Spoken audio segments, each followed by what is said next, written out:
जय हिंद। बीएनजीके क्लास में आपका स्वागत है। आज हम पढ़ेंगे मानव कंकाल। तो ये हमारे शरीर में जितना भी सब हड्डियां हैं, इन सभी को कंकाल कहा जाता है। और इन सभी को जब आपस में जोड़ देंगे तो ये जो ढांचा बन जाएगा, इसी को सब ढांचा को यानी सब हड्डियों को समूह को जो है कंकाल तंत्र कहा जाता है। अब यहाँ तक समझ गए होंगे। अब इसको इंग्लिश में स्केलेटन सिस्टम कहते हैं।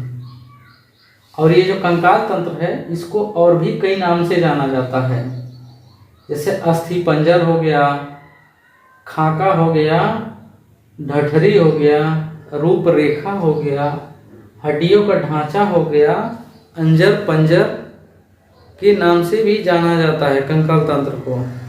तो यहाँ समझ गए होंगे। अब देखेंगे कि ये जो कंकाल तंत्र है, ये हमारे शरीर में जो है बहुत ही, इसका हड्डी का बहुत ही महत्वपूर्ण अंग है, बहुत ही महत्वपूर्ण जो है भूमिका है हड्डी का हमारे शरीर में। अब देखेंगे कि जो हड्डी है, इसी के बल पे हमारा ये शरीर पूरा खड़ा है। अभी हमारे पैर में फ्रैक्चर हो जाए हम तो तुरंत गिर जाएंगे। तो जैसे ही हड्डी फ्रैक्चर होगा तुरंत आप गिर जाएंगे, तुरंत आपका शरीर गिर जाएगा। तो ये जितना ही शरीर का भार है, ये सब हड्डी पे खड़ा है। ये हड्डी हमको सीधा करके खड़ा किया है। यहाँ तक देख ले होंगे इसका हड्डी का उपयोग। अब इसके आगे देखेंगे कि ये जो हड्डी जो है, ये हमारे शरीर के अंदर जो है जितने भी कोमल अंग हैं, महत्वपूर्ण अंग हैं, इन सभी को जो है सुरक्षा दे करके रखता है, यानी तोप के रखता है, ढक करके रखता है, सुरक्षित रखता है। अब जिस तरह से देखेंगे कि ये खोपड़ी है, खोपड़ी के अंदर जो है ब्रेन है, जिसको भेजा कहते हैं। अभी जो भेजा है, ये शरीर का जो है, ये बहुत ही महत्वपूर्ण अंग है। इसको शरीर का कंप्यूटर कहा जाता है, ब्रेन को। अभी देखेंगे ब्रेन में अगर चोट लग जाता है तो आदमी एकदम पागल हो जाता है। प्यार में पागल, सर में चोट लगा तो पागल। तो इसीलिए देखे होंगे कि आपको सभी लोगों को बहुत ही प्रेरित किया जाता है कि आप गाड़ी बाइक जो है हेलमेट लगा करके चलाएं, नहीं तो आपके सर में चोट लग जाएगा, आपके ब्रेन में चोट लग जाएगा। तो जब भेजा एक बार गया तो आप हमेशा के लिए चले जाएंगे। तो इसके जो ब्रेन जो है, इसको जो है ये खोपड़ी जो है सुरक्षा ढक करके रखा है। इस पे चोट वोट लगता है, नॉर्मल चोट वोट लग जाए, एक आध झापड़ कोई खींच दे तो इस पे रहेगा तो ये हड्डियाँ रोक लेता है, अंदर नहीं चोट। वो वही कोई तेज से मार दे, जब अंदर चला जाएगा चोट, उसके बाद तो आप जो है जब ब्लड का क्लाटिंग हुआ तो आपका मैटर जो है वहीं से धीरे धीरे गड़बड़ाना शुरू हो जाएगा और बहुत ही चोट लग जाएगा। बहुत सी मूवी में देखे होंगे, जब हीरो के एक बार चोट लग जाता है, उसके बाद जो है वो कोमा में ही रहता है। तो उसके पास तो पैसा है, उसके सब कोमा में से सब रख ले रहा। यहाँ आम आदमी की चोट लग जाए तो 1 महीना जात जो है वो निकल लिए बिस्तर पर। तो यहाँ देख लिए इसका हड्डी का कितना उपयोग है हमारे जीवन के लिए, हमारे जो है ब्रेन के लिए। अब इसी तरह देखेंगे कि जो फेफड़वा है, ये हड्डियाँ, इसको रिब्स कहा जाता है। इहो अंदरवा जो है हमारे जो शरीर के जितने भी अंग हैं, महत्वपूर्ण अंग, ये भी ढक करके रखा है। अब देखेंगे ये साइड वाला दिल है, और जो है ये फेफड़ा है, इसके अंदर लीवर है, ये सब जो है ये पसलिया है, रख के ढक के रख ले, वह पसलिया तो के रखा है कि चोट न लगे। नहीं तो है पसलिया न रहे तो ऐसे दिल के कौन आई एक फाइट मार दे तो दिल के कई टुकड़े हो जाएंगे। तो ये जितना भी सब अंदर चीज़ बा, जितना भी अंग बा, ये सब पसली तोप के सबको रखा है। ये समझ गए होंगे आप लोग। अब इसके आगे देखेंगे कि ये जो कंकाल है, ये 2 तरह का है। एक बाहर है, जिसको हम बाह्य कंकाल कहते हैं, और इंग्लिश में इसको एक्सोस्केलेटन कहते हैं। अब ये कहाँ रहता है? ये शरीर के बाहरी अंगों में रहता है, बाहरी भागों पर रहता है। अब उदाहरण के तौर पर समझ लीजिए, जैसे तेलचट्टा देखे होंगे, केकड़ा देखे होंगे, चींटी देखे होंगे, इन सभी के जो ऊपर जो भाग होता है वो टाइट होता है, यानी वो बाह्य कंकाल होता है। अब उसके बाद यहाँ देखेंगे कि घोंघा है, वो घोंघा बहुत लोग खाते हैं इसको, कई बीमारियों में, टीबी उबी की बीमारी में शायद इसका लोग खाते हैं इसको। तो यह देखेंगे कि जो घोंघा के ऊपर जो उसका खोल होता है वो बहुत ही मजबूत होता है, और घोंघा जो होता है उसके अंदरवा होता है। तो लोग उसको फोड़ करके तब घोंघा को अंदर वाला मटेरियलवा निकालते हैं। अब इसके आगे देखेंगे ये जो शंख है, जो पंडित जी लोग दबा के फूंकते हैं पूजा पाठ में, एक बार पहले एक बार बाद में, तो ये देखेंगे कि जो है ये शंख है, ये भी जीव है। तो इसके अंदर में जो जीव रहता है समुद्र में, तो वही जीव जो मर जाता है तो वो हड्डियाँ जो है बह कर के बाहरवा आ जाता है, यानी उसके किनारवा आ जाता है। उसको लोग लाते हैं, उसको धूल धार के साफ उफ कई के उसी को फूंकना शुरू कर देते हैं। तो देखेंगे कि जो बाह्य कंकाल शंख है ये बाह्य कंकाल है, इसको समझ गए होंगे। उसके बाद देखेंगे कि दूसरा आता है आंतरिक कंकाल, जिसको हम कहते हैं अंदर का कंकाल। अब अंदर का कंकाल इसको इंग्लिश में इंडो स्केलेटन कहते हैं। अंदर का कहाँ पर होता है, तो आप देखेंगे कि ये हमारा शरीर है। अब इसके ऊपर चमड़ा है, चमड़ा के ऊपर फैट है, चर्बी है, उसके अंदर मसल है, उसके बीचों बीच जो है ये इस तरह से जो है हड्डी रहता है। यानी हड्डी जो है ये आंतरिक कंकाल जो है ये मसल के नीचे होता है, मसल के बीच में होता है। इसको समझ गए होंगे। अब उदाहरण के तौर पर देख लीजिए आंतरिक कंकाल कहाँ कहाँ पर होता है, किसके किसके अंदर होता है। तो पहला तो देखेंगे कि मानव है, आदमी, और दूसरा है कुत्ता है, बिल्ली है, सांप है। इन सभी जीव जंतुओं में आंतरिक कंकाल पाया जाता है। और इसके अलावा आप देखेंगे कछुआ एक ऐसा जंतु है, जीव जंतु है जो है, उसमें जो है दोनों पाया जाता है, बाहरी कंकाल भी, आंतरिक कंकाल भी। कछुआ को ऊपर देखेंगे तो जो टाइट वाला भाग होता है, कड़ेर का भगवा होता है, उसको जो है बाह्य कंकाल कहते हैं। तो वो कछुआ को ऊपर से बचाए रखता है। उसको अगर जो मारिए, चढ़ जाइए, पूछ दीजिए, ईंटा से ले लीजिए मारिए, तब वो नहीं, उसको चोट लगता है। और कछुआ के हथवा में, पैरवा में जो हड्डी होती है अंदर से, वो जो है आंतरिक कंकाल होता है। तो कछुआ में दोनों बाह्य कंकाल, आंतरिक कंकाल दोनों होता है। तो समझ गए होंगे। अब देखेंगे कि जो कंकाल तंत्र है ये अस्थि उप अस्थि से मिलके बना होता है। अब उस अस्थि उप अस्थि को हम समझेंगे। तो अस्थि जो है इसको जो है बोन कहते हैं, और इसी को हड्डी भी कहते हैं। तो ये देखेंगे कि जो बोन है ये बहुत ही कठोर होता है।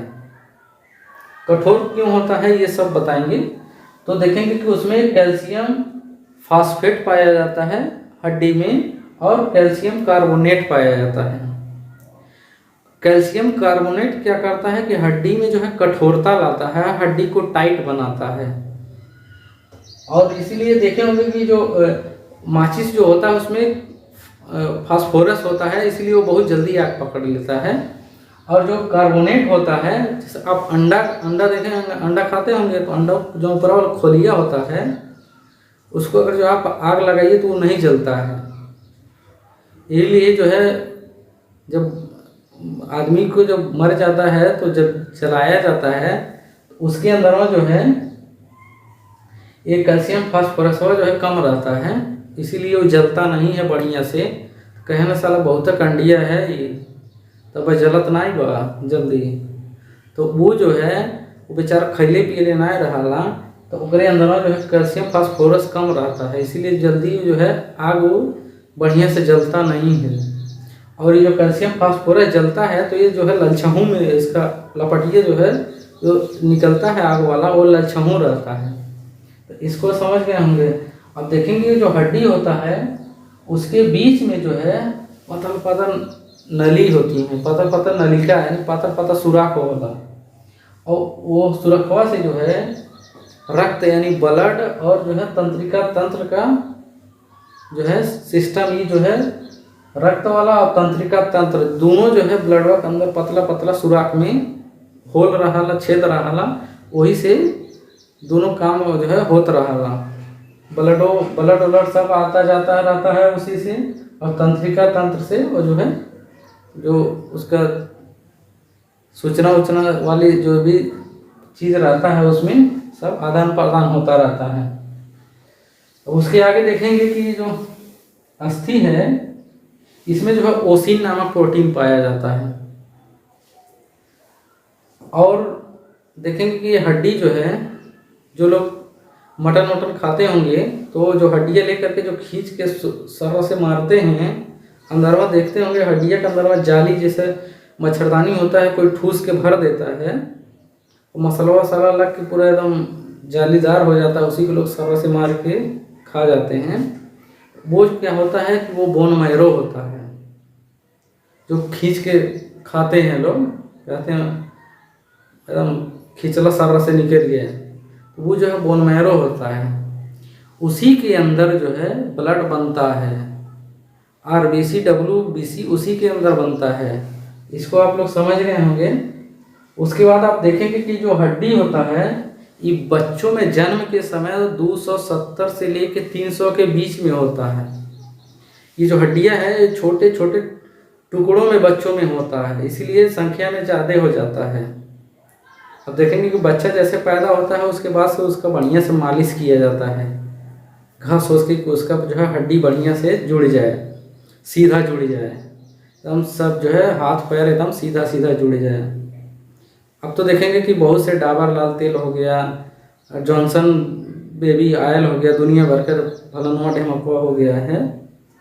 सबसे शुद्ध जो है होता है वो सरसों का तेल होता है, आपके घर का होता है, एकदम बढ़िया होता है, सबसे शुद्ध जो है।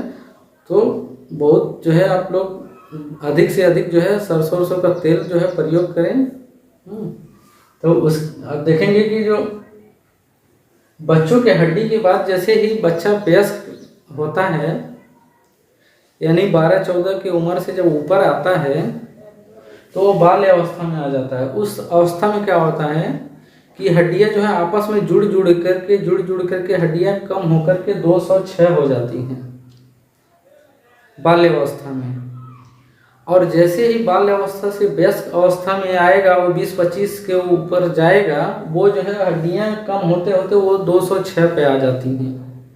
और 206 के बाद ही वो मरते दम तक 206 के करीब लगभग रहती हैं हड्डियां। और जो है अब देखेंगे कि जो वयस्क होते हैं उनमें जो है हड्डियों में मजबूती बहुत अधिक होता है, उनकी हड्डियां बहुत मजबूत होती हैं और उनको चोट वोट लग जाता है तो वो जल्दी हील होता है, यानी जल्दी हड्डी जुड़ जाला। और अगर जो वयस्क यानी 60-70 के ऊपर हो गए, 80 के ऊपर, तब जो है उनका हड्डियां कमज़ोर धीरे धीरे होने लगती हैं, कमज़ोर हो जाती हैं। तो इसीलिए देखते होंगे कि जब बुजुर्ग लोग कहीं जा रहे हैं, मेड़े डाँड़े अगर जो फिसल के गिर गए तो कुल्हा गई, एक कुल्हा टूट गई, हड्डी टूट गई। अब जब डॉक्टर लग जाई हैं तो डॉक्टर कही हैं कि बाबा की उम्र ज़्यादा हुआ, ये बहुत जल्दी हड्डियाँ ना जुड़ी, तो हमारा राड वोट लगा के पूरा जुड़ियाँ, अगर बहुत टाइम बढ़िया से वो जुड़ता नहीं है, बढ़िया से बहुत टाइम लगता है बुजुर्गों में हड्डी जोड़ने में। और वह अगर जो बच्चा में हो हड्डी टूट जाए तो बच्चों में बहुत जल्दी जुड़ता है, बहुत ही जल्दी जुड़ता है बच्चों में। तो ये अस्थि समझ गए होंगे। अब इसके बाद हम आएंगे उपअस्थि। अब उपअस्थि है, देखेंगे कि जिस तरह से प्रधानमंत्री होते हैं उनसे कम पावर वाला उप प्रधानमंत्री, और राष्ट्रपति होते हैं सबसे बड़े, जो देश के नागरिक सबसे बड़े पद पर होते हैं तो राष्ट्रपति होते हैं, और उसके नीचे जो रहते हैं वो उपराष्ट्रपति। तो इसी तरह जो सबसे ऊपर यानी जो सबसे मजबूत है उसको अस्थि कहते हैं, और जो उससे नीचे है उसको हम उपस्थि कहते हैं, यानी हड्डियां से कमजोर है उससे नीचे है उसको उपस्थि कहते हैं, और इसको इंग्लिश में कार्टिलेज कहते हैं। अभी देखेंगे जो कार्टिलेज है ये जो है मुलायम होता है, मुलायम होता है। अब देखेंगे कि जो हड्डी होता है, जो मटन वटन लोग खाते हैं तो हड्डिया के ऊपरा जो है देखेंगे कि हड्डिया के शीर्ष पे यानी ऊपरा जो है मुलायम हड्डिया होता है, उसी को लोग एकदम कड़ा कड़ा तूर के एकदम खा जाते हैं, और बिचवा वाला कह दीजिए तो नहीं खा पाएंगे। तो ये जो ऊपरा नीचवा जो हड्डिया के कोनोप यानी ऊपरा जो होला वो कार्टिलेज होता है, उसी को लोग बढ़िया से चबा के खा जाते हैं। तो इसको समझ गए होंगे। अब इसके आगे देखेंगे कि जो उपस्थि होता है उसमें कैल्शियम फास्फेट होता है, कैल्शियम फास्फेट, और उपस्थि में जो है कैल्शियम कार्बोनेट नहीं पाया जाता है, और कैल्शियम कार्बोनेट ही मजबूत बनाता है, तो इसमें नहीं पाया जाता है, इसीलिए ये कमज़ोर रहता है।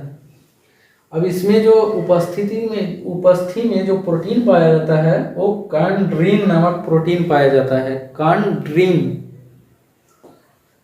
और उदाहरण के तौर पर देखेंगे उपस्थि, तो ये जो नाक है देखेंगे कि ये हिल डुल रहा है, मुड़ उड़ रहा है, ये उपस्थि का बना है।